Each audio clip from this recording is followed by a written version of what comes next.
갈라디아서 3장 함께 교독하겠습니다. 어리석도다 갈라디아 사람들아, 예수 그리스도께서 십자가에 못 박히신 것이 너희 눈앞에 밝히 보이거늘 누가 너희를 꾀더냐. 내가 너희에게 다만 이것을 알려 하노니 너희가 성령을 받은 것이 율법의 행위로냐 혹은 듣고 믿음으로냐. 너희가 이같이 어리석으나 성령으로 시작하였다가 이제는 육체로 마치겠느냐. 너희가 이같이 많은 괴로움을 헛되이 받았느냐. 과연 헛되냐. 너희에게 성령을 주시고 너희 가운데 능력을 행하시는 이 일이 율법의 행위에서냐 혹은 듣고 믿음에서냐. 아브라함이 하나님을 믿음에 그것을 그에게 의로 정하셨다 함과 같으니라. 그런즉 믿음으로 말미암은 자들은 아브라함의 자손인 줄 알지어다. 또 하나님이 이방을 믿음으로 말미암아 의로 정하실 것을 성경에 미리 알고 먼저 아브라함의 복음을 전하되 모든 이방인이 너로 말미암아 복을 받으리라 하였느니라. 그러므로 믿음으로 말미암은 자는 믿음이 있는 아브라함과 함께 복을 받느니라. 물은 율법의 행위에 속한 자들은 저주 아래 있나니 기록된 바 누구든지 율법책에 기록된 모든 일을 항상 행하지 아니한 자는 저주 아래 있는 자라 하임이었으나 또 하나님 앞에 아무도 율법을 말미암아 의롭게 되지 못할 것이 분명하니 이는 의인은 믿음으로 살리라 하였습니다. 율법은 믿음에서 난 것이 아니니 율법을 행하는 자는 그 가운데 살리라 하였느니라. 그리스도께서 우리를 위하여 저주 받은 바 되사 율법의 저주에서 우리를 속량하셨으니 기록된 바 나무에 달린 자마다 저주 아래 있는 자라 하였습니다. 이는 그리스도 예수 안에서 아브라함의 복이 이방인에게 미치게 하고 또 우리로 하여금 믿음으로 말미암아 성령의 약속을 받게 하려 함이라. 형제들아, 내가 사람의 이해대로 말하노니 사람의 언약이라도 정한 후에는 아무도 패하거나 더하거나 하지 못하느니라. 이 약속들은 아브라함과 그 자손에게 말씀하신 것인데 여럿을 가리켜 그 자손들이라 하지 아니하시고 오직 한 사람을 가리켜 네 자손이라 하셨으니 곧 그리스도라. 내가 이것을 말하노니 하나님께서 미리 정하신 언약을 430년 후에 생긴 율법이 폐기하지 못하고 그 약속을 헛되게 하지 못하리라. 만일 그 유업이 율법에서 난 것이면 약속에서 난 것이 아니니라. 그러나 하나님이 약속으로 말미암아 아브라함에게 주신 것이라. 그런즉 율법은 무엇이냐? 범법함으로 더하여진 것이라. 천사들을 통하여 한 중보자의 손으로 베푸신 것인데 약속하신 자손이 오시기까지 있을 것이라. 그 중보자는 한편만 위대한 자가 아니라 하나님은 한 분이시라. 그러면 율법이 하나님의 약속들과 반대되는 것이냐? 결코 그럴 수 없느니라. 만일 능히 살게 하는 율법을 주셨더라면 의가 반드시 율법으로 말미암아 있으리라. 그러나 성경이 모든 것을 제 아래 가두었으니 이는 예수 그리스도를 믿음으로 말미암는 약속을 믿는 자들에게 주려 함이라. 믿음이 오기 전에 우리는 율법 아래 매인 바 되고 계시될 믿음의 때까지 갇혔느니라. 이같이 율법이 우리를 그리스도께로 인도하는 초등교사가 되어 우리로 하여금 믿음으로 말미암아 의롭다함을 얻게 하려 함이라. 믿음이 온 후로 우리가 초등교사 아래 있지 아니하도다. 너희가 다 믿음으로 말미암아 그리스도 예수 안에서 하나님의 아들이 되었으니 누구든지 그리스도와 합하여 위하여 세례를 받는 자는 그리스도로 옷을 입었느니라. 너희는 유대인이나 헬라인이나 종이나 자유나 남자나 여자나 다 그리스도 예수 안에서 하나니라. 같이 시작. 너희가 그리스도의 것이면 곧 아브라함의 자손이요 약속대로 유업을 이을 자니라.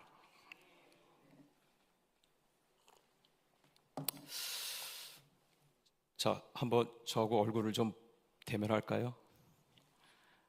왜 그럴까요? 제가 3년 만에 섰습니다. 이 자리가 정말 귀한 자리라고 말씀을 준비하면서 많이 은혜를 주시더라고요.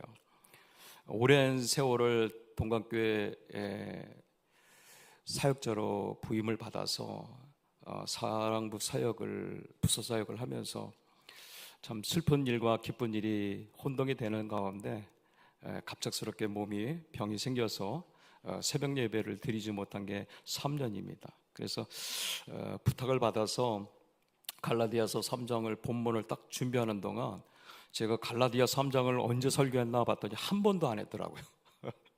네, 그래서 그러면서 제가 그런 은혜를 받은 게 뭐냐면 하나님을 사모하는 마음, 특별히 새벽 기도를 사모하지 않으면 이 자리는 하나님께서 허락하지 않는 자리구나 하는 것을 알게 됐습니다. 따라서 여기 계신 분들은 하나님과의 특별한 약속을 통해서 하나님이 허락하신 줄 믿습니다. 두 번째 교훈은 이런 걸 느꼈어요. 아무리 육이 피곤해도 영이 하나님을 따라가면 그 영이 육을 지배하더라고요. 어찌나 긴장이 됐는지 그냥 시간도 안 됐는데 벌써 3번을 깼어요. 1시간마다 깨더라고요. 1시간마다.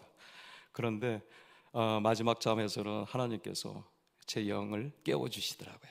예, 하나님이 주시는 은혜를 이 새벽에 달려오신 분들한테 하나님이 얼마나 사랑하는지, 그리고 우리 주 예수 그리스도를 통해서 여러분들에게 준비한 복이 무엇인지를 잠깐 나누고 기도하도록 하겠습니다.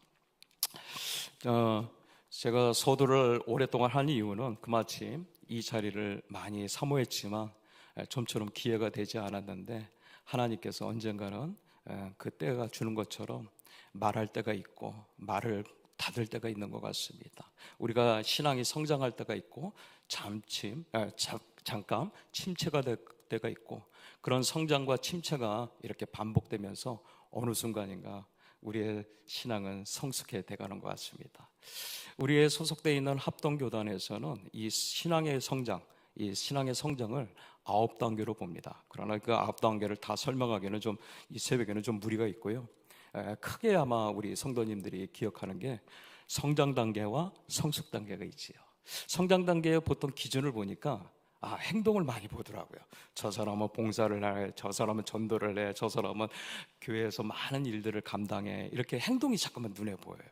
그런데 성숙한 신앙은 다르더라고요. 뭐가 다를까요? 믿음을 기준으로 하더라고요.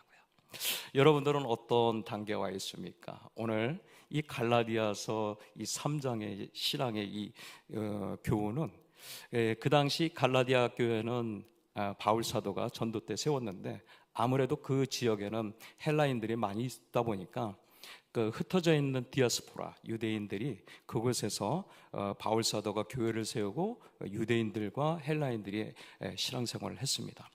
유대인들의 특징이 아마 그랬던 것 같아요. 아무래도 신앙생활을 하면서 자기들은 선민인데 주체의식을 가지면서 뭔가 차이를 두고 싶어하는 것들이 그 속에서 발생이 됐던 것 같습니다.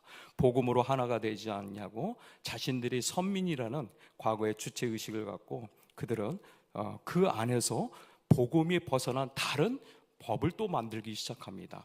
이 소식을 들은 사도 바울이 지금 그들이 하고 있는 교회의 신앙생활은 자신의 율법으로 모인 것이 아니라 오직 믿음의 주체자인 성령으로 말미암아 모였다고. 그래서 거기에 관련된 믿음이 주체가 됩니다. 오늘 제목은 믿음에 기초한 신앙이라는 제목으로 우리 함께 잠깐 나눌 텐데요. 이 본문을 읽다 보면 딱 3가지 단어가 저한테는 제일 은혜가 되더라고요. 첫 번째는 성령, 두 번째는 믿음, 세 번째는 약속. 이 시간에 처음 읽는 분들은 이 본문에서 어떤 것이 눈에 들어왔는지 모르겠지만, 저는 이 3가지 요소가 복음적인 핵심의 요소라고 믿고 있습니다. 그렇다면 믿음에 기초한 신앙, 그러니까 이 기초라는 것은 무엇을 기반으로 뒀다. 그렇죠. 반석에 기반을 둔 것처럼 우리의 신앙이 어떤 믿음의 기반을 뒀는지 갈라디아서 3장을 통해서 나의 믿음을 한번 견주는 시간이 됐으면 좋겠습니다. 제가 보는 이 본문 갈라디아서 3장에는 3가지 믿음, 그러니까 본문을 3파트로 나누면 1절과 9절 사이에는 가장 눈에 띄는 게 하나님 말씀에 대한 믿음이 먼저 기록이 되어 있습니다. 두 번째는 10절에서부터 22절까지는 성령과 동행하는 믿음이 저에게는 가장 눈에 띄었고요. 세 번째는 23절부터 마지막 29절까지는 바른 신앙 고백을 통한 믿음. 이 3가지가 이 본문을 통해서 저에게 주신 은혜입니다. 자, 그러면 한번 살펴보도록 하겠습니다. 첫 번째는 1절부터 9절까지의 그 믿음을 보면 우리 눈에 가장 제일 먼저 달려오는 게, 눈에 띄는 게 어떤 걸까요? 약속일까요? 성령일까요? 아브라함일까요? 복일까요?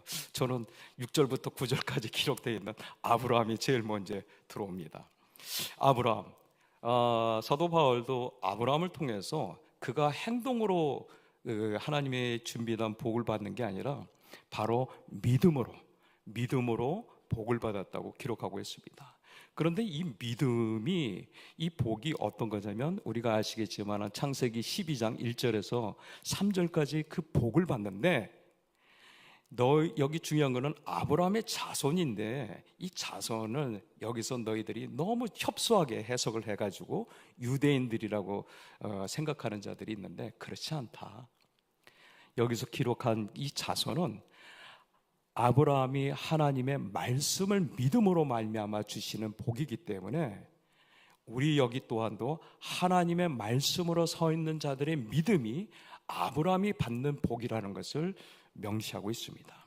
그러면 아브라함이 받은 복이 뭘까? 이렇게 기록했던 것은 아주 짧게 기록이 됐는데, 그 기록을 보니까 주로 6절, 7절에는 하나님 나라를 유업으로 받을 것이고, 내가 복을 주면 다른 사람이 복을 받을 것이고, 또 뭐예요? 소유, 토지를 하나님께서 기업으로 주실 것이며, 또 기록이 되지 않지만 모세의 오경에 신명기 28장에 나오면 순종의 복이 있고 불순종의 복이 있는 것처럼 하나님께서는 그러한 복들을 통해서 하나님께서 아브라함의 자손들, 영적 자손들에게 줄 것이라고 기록하고 있습니다. 또 두 번째 그 복은 10절에서 22절까지 성령과 동행하는 복인데, 제일 먼저 눈에 들어오는 게 11절에 의인은 무엇으로 말미암아 살리라? 믿음으로. 아멘. 그렇습니다. 이 믿음이 우리에게 어떤 역할을 하느냐? 하나님 말씀 위에 세우시고 경고케 하시며 깨닫게 하셔서 이 성장에서 성숙으로 인도하게 하시는데, 그 주체가 누구냐? 성령님이시라는 거예요. 믿음의 주체가 성령님이신데, 이 성령님이 어떤 약속을 하냐면 14절에 한번 딱 보세요. 14절에 성령의 약속. 이 성령의 약속은 무엇일까 고민을 해봤어요. 계속 이 본문을 해석하면서 읽어보니까, 성경을 기록하신 분이 누구셔요? 성령님이세요. 비록 저자는 각각 다르지만 그 저자의 동기인은 바로 성령님이시는 거예요. 성령님이 이 신앙의 간증을 통해서 하나님을 만난 모든 자들의 믿음을 기록하게 하신 분이 성령님이시고, 그 성령님께서 하나님께서 주시는 말씀으로 약속을 했다는 것. 그러니까 성경에 기록된 모든 것들을 성령께서 능히 이루어 가시도록 우리의 믿음을 경고케 하신다, 도우신다. 그래서 보혜사 성령이라 하지 않습니까? 그래서 우리는 이 개혁 신앙, 우리 합동교단 모든 성경책을 읽는 성도님들은 성경에 성령께서 저자이기 때문에 정황무호하다, 전혀 흠이 없다라고 우리는 믿고 있습니다. 그런데 거기에 조금 더 내려가면 19절에서 24절에 그 바울 사도가 그 갈라디아한테 가장 문제가 지금 착각을 하고 있는 것 중에 하나가 이 율법이 복음과 정말 다르다는 것을 구별한 문장입니다. 그래서 신앙생활을 처음 하시는 분, 또 성경에 대해서 특별히 관심을 없게 되면 많이 헷갈려요. 내가 하는 행동이 복음적인 건지, 아니면 남들이 보기에 참 신앙생활을 잘한다, 이것이 복음인지 많이 헷갈릴 때가 있습니다. 잠깐 저의 그 경험을, 아픈 경험이지만 한 몇십 년으로 이렇게 돌아가면, 그 IMF 때 그 이제 명예퇴직을 하고 이제 인천에 있는 어떤 기관에 간사로 있을 때였습니다. 장애인 간사로. 그때도 타 교회에 집사로 직분을 맡았을 때인데, 거기 제가 원했던 곳이어서 가서 그 일을 할 때는 정말 기뻤어요. 그런데 점점 갈수록 내 몸은 피폐해지고 뭔가 자유함이 없고 기쁨이 없고, 기도해도 무언가 그 기도에 대한 확신이 없는 거예요. 왜 그럴까? 여기 올 때는 분명히 기뻤고 그 일들을 할 때는 내가 원해서 했는데, 점점 갈수록 그런 즐거움과 기쁨과 그리고 자유함과 그리고 기도의 능력, 믿음의 뭔가 견고함이 자꾸만 흔들리는 거예요. 혹시 이런 경험 안 해보셨나요? 바로 이것이 율법 아래에 있다고 느껴졌을 때입니다. 율법이 언제입니까? 나와 하나님 관계가 아니라 타인과의 비교하는 믿음. 이 믿음에 처하니까 자꾸만 비교가 되더라고요. 저 사람 왜 저렇게밖에 못하지? 저 사람 잘하는데 나도 따라갈까? 모든 게 어떻게 상대하고 자꾸만 비교를 하는 그런 신앙을 갖고 있었습니다. 그러다 보니까 가장 중요한 믿음의 동행자인 성령의 포커스를 맞추는 것보다도 같이 신앙생활을 하고 같이 뭔가 주의 일을 하는 사람들에게 자꾸만 포커스를 맞추다 보니까 실족하고 자염을 느끼지 못했던 때가 있었습니다. 결국은 한 전도사님의 그런 율법 아래 있다고 느껴질 때라는 책을 통해서 제 신앙을 돌아보게 되고 제가 부족한 것이 말씀이 부족하다는 걸 알게 됐고, 또 가장 중요한 것은 성령과 함께 동행하는 신앙이야말로 하나님께서 원하시는 기뻐하는 믿음인 줄 알았는데, 바로 여기 저와 함께 제가 제시했던 19절에서 24절에 율법과 복음이 있는데, 이 갈라디아서를 기록한 이 바울 사도는 율법을 어떻게 이 갈라디아한테 해석을 하고 있냐면, 너희들이 갖고 있는 이 율법은 바로 모세라는 중보자, 그 당시 천사가, 여러 천사들이 모세에게, 중보자인 모세에게 이 하나님의 말씀, 율법을 전해준 것은 이 율법으로 하나님 나라에 들어가는 것이 아니라 앞으로 약속하신 자손, 그 자손을 그 밑에 내려가면 그리스도라고 하십니다. 그러니까 그리스도가 오기까지 너희가 이 율법 아래에서 율법을 지켜야 된다. 그러나 그 율법을 지키는 것은 무엇을 깨닫기 위해서? 너희들은 죄인이라고 말씀합니다. 그 죄인이라는 것은 22절에 너희가 아무리 율법을 지키려고 해도 그 기록했던 율법을 하나라도 어기면 너희는 죄인이 될 수밖에 없다고 아주 단정을 하세요. 그러니까 율법 아래 있는 자들은 아무리 많은 것을 지킨다 할지라도 365개 중에 360개만 지켜고 나머지 안 지켜도 죄인이라는 거예요. 의인이 될 수 없다는 거예요. 그러면 복음은 뭐냐? 그런 너희들에게, 죄인된 너희들에게 바로 약속하신 예수 그리스도께서 오셨을 때 그 예수 그리스도로 말미암아 너희는 행동으로는 죄인이고 의인 될 수 없지만 그 예수 그리스도를 믿음으로 말미암아 너희는 의인되고, 그 의인이 된 자들이 바로 하나님께서 예비한 구원의 은혜가 예수 그리스도 때이니라라고 기록하고 있는 것입니다. 세 번째는 23절에서 29절의 마지막 줄입니다. 굉장히 고민이 되는 부분인데, 저는 이것을 어떻게 해석했냐면 바른 신앙의 고백을 하는, 세워지는 믿음이라고 했습니다. 바른 신앙 고백으로 세워지는 믿음. 요즘 말세 때가 더 우리 가까이 떼면서 느껴지는 게, 우리 교회 안에 딱 들어왔을 때 제일 먼저 붙어있는 표지가 있죠. 신천지는 출입을 하지 말라고 기록하고 있습니다. 마지막 때가 되면은 2000년 전에 1999년도에도 막 이에 비슷한 현상들이 많이 있던 것처럼 앞으로 더 그런 현상들이 많을 거예요. 중요한 것은 뭐냐면 하나님 말씀을 비슷하게 빙자하게 했고, 두 번째는 그들이 성령이 있는지 없는지는 우리 성도님들의 경건 훈련을 통해서 아시겠지만, 세 번째는 분명한 증거가 있습니다. 뭐예요? 바른 신앙 고백이에요. 주는 그리스도이시여 살아계신 하나님의 아들이 되십니다. 마태복음 16장 16절에 베드로가 주 앞에 고백했습니다. 그 고백 위에 반석을 세우신다고 말씀하셨어요. 그렇다면 많은 사람들이 세례를 받을 때 고백을 해요. 교단마다 어떤 고백을 하는지 모르겠지만 이 고백 위에 바른 신앙은 어떤 건가? 말만 세례받을 때 고백하는 것이 바른 신앙인가? 아니면 그 믿음의 반석 위에 내가 합당한 신앙을 갖는 게 바른 신앙인가? 이것을 이 시간에 짧게 우리 성도님들한테 제가 맞는 비유인지 모르겠지만, 저는 이 여인이 생명을 잉태하는 것을 한번 봤어요. 생명을 잉태를 안 해봤기 때문에 모르겠지만 보기만 했어요. 그런데 확실히 그 여인이 사랑하는 남편의, 배우자의 아이를 갖게 되면 가만히 있지는 않더라고요. 점점 배가 나오면서 그 생명이 자라는 것을 보게 되더라고요. 아, 이거다. 정말 생명 있는 복음이 우리 안에 들어오면 그런 확실한 증거가 있구나. 그런 변화가 있구나. 그 변화가 뭘까? 세 가지를 본문에서 찾아봤습니다. 첫 번째 변화는 신분의 변화예요.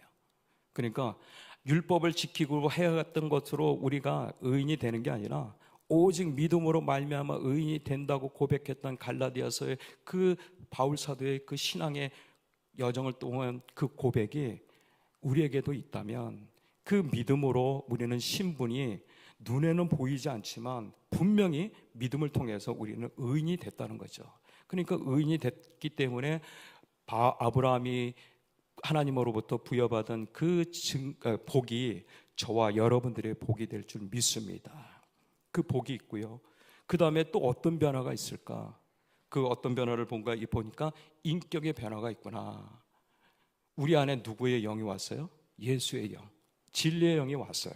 그렇기 때문에 영이 내 안에 들어오면 우리가 예전의 삶, 이전의 삶은 버리고 이제 주님으로 말미암아 새로운 피조물이 됐기 때문에 우리에게 흠모하는 마음이 생겨요.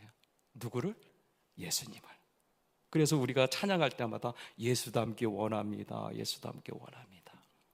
나의 모든 성품을 주님처럼 온유하고 겸손한 마음, 그리고 주께서 보내신 진리의 영이 내 안에 계시니까 어떻게? 성령의 9가지 열매들이 내 안에서 주님을 닮아가는 모습, 하나님의 형상을 닮아가는 모습이 나타난다는 거죠. 이게 뚜렷한 증거, 변화, 두 번째 변화입니다. 세 번째 변화는 바로 이 귀에 보이고 눈에 안 보이고 귀에 안 들려도 중요한 것은 뭐예요? 이 영혼이 분명히 변화가 있다는 거예요. 어떤 변화? 예수 그리스도, 영생이 되시는 예수 그리스도가 내 안에 계시다는 것입니다. 그 믿음을 갖는다면 우리 이 세 가지 변화가 확실히 우리 안에서 생명을 갖고 있다는 것입니다. 말씀을 마치겠습니다. 정말 감회가 새롭습니다. 이 자리를 쓸 수 있다는 게 다시 한번 사모하지 않으면 쓸 수 없고, 하나님이 허락하지 않으면 이 자리를 주님 앞에 영광의 자리로 드릴 수 없다는 것을 다시 한번 고백합니다. 너무 존경하고 늘 항상 주님이 여러분들과 함께 동행하시기 때문에 이 모진 세상 가운데도 하나님께서 하나님과 만나는 영적 시간을 주는 것을 감사하시기 바랍니다. 이 눈에 아무 증거 아니 배워도 믿음만이 위해 하나님이 약속하신 믿음을 지키기 위해서 그 믿음 세 가지를 얘기했습니다. 첫 번째는 하나님 말씀 위에 서시기 바랍니다. 두 번째는 하나님과 말씀 위에 서는 자들이 주님이 보내신 성령과 동행하시는 믿음 되시기 바랍니다. 세 번째는 바른 신앙 고백을 통해서 내 안의 변화가 늘 뚜렷한 변화를 갖고 있는지 그것을 체크해 보시고, 그럴 때 비로소 하나님의 약속하신 그 믿음을 통해서 늘 날마다 그 서 있는 자리, 예배하는 자리에 오늘도 하나님의 영광을 드리시기를 주님의 이름으로 축복합니다. 기도 제목 세 가지 나누도록 하겠습니다. 첫 번째는 오늘 본문 말씀을 통해서 믿음에 기초한 신앙이 되어달라고, 나의 신앙은 과연 어떤 단계가 있는지 그것을 통해서 한번 기도해 주시고요. 두 번째는 교회를 위해서 기도하겠습니다. 지금 안식월을 갖고 계신 우리 담임 목사님, 긴 여정이지만 그 여정을 통해서 하고자 하는 것들을 하나님께서 영감을 통해서 충만하게 준비할 수 있도록 기도해 주시고요. 지금 우리 여름 보통 가장 중요한 행사들은 여름 성경학교에 있는 주일학교와 그리고 청년 수련회가 있습니다. 이들이 다음 세대 예배자로 세워달라고 기도해 주시고, 또 지금 우리 교회에 참 많은 환자들이 있습니다. 암 투병증으로 고생하시는 분들이 있는데, 문옥자 권사님, 김선 집사님, 변현주 권사님, 김주희 집사님, 최교식 성도님, 박행자 집사님, 박성숙 집사님, 이주영 집사님, 임종숙 집사님, 서영조 집사님, 박태진, 안수 집사님, 강계수 장로님, 이정호 성도님, 이분들의 이 어려운 고비를 통해서 하나님을 더 만나는 하나님의 능력을 체험하게 달라고 우리 주여 이름을 부르며 기도의 자리로 나가겠습니다. 주여